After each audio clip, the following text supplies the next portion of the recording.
Periscope est une application très jeune lancée en mars 2015 par Twitter. Elle permet à n'importe quel utilisateur de smartphone de diffuser une vidéo qu'il filme en direct auprès d'un public plus ou moins large qui décide de regarder la vidéo à un moment ou à un autre. Donc l'utilisateur devient un diffuseur de programmes vidéo en direct, il devient un média vidéo un peu comme une chaîne. Alors comment cela fonctionne-t-il concrètement?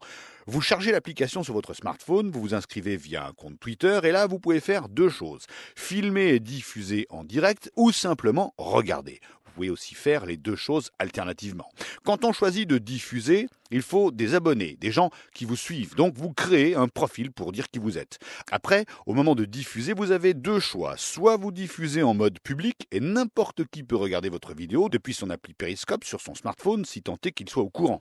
Ou alors vous diffusez en privé pour vos abonnés qui vont être prévenus par vous du lancement d'un direct. Vous pouvez les prévenir par Twitter notamment. Ensuite, vous démarrez la diffusion en filmant quelque chose ou en vous filmant en train de parler. Après, il y a les spectateurs. Alors là, sur le smartphone, vous voyez les directs qui sont en cours dans le monde entier. Vous cliquez sur celui qui vous tente. Vous pouvez aussi rechercher le périscope, le direct d'une personne en particulier, une star par exemple, et vous regardez. Vous pouvez écrire quelques questions sur votre smartphone à celui qui effectue le direct s'il est en mode conversation. Il voit vos questions sur son propre écran et il peut vous répondre. Sur Periscope, on peut aussi voir les directs terminés, une sorte de replay. Sur votre fil Periscope, là, vous allez voir une liste de directs effectués dans les dernières heures. Vous cliquez sur un des éléments de la liste et appuyez sur Play, c'est parti. En dehors des particuliers qui vont lancer des périscopes plus ou moins intéressants, plus ou moins personnels, cette application est utilisée par les pros. Par exemple, une célébrité peut lancer un périscope pour parler à ses fans de manière directe, sans le filtre des médias traditionnels. Cette star va juste prévenir ses abonnés du lancement de l'échange quelque temps avant.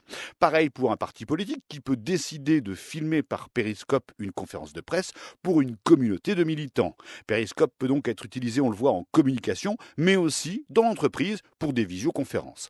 Reste qu'avec Periscope, tout le monde peut diffuser n'importe quoi. Il n'y a pas de modération en direct, pas de filtrage de contenu, puisque le direct est imprévisible. La modération se fait a posteriori quand les internautes signalent des anomalies, mais là, c'est un peu tard.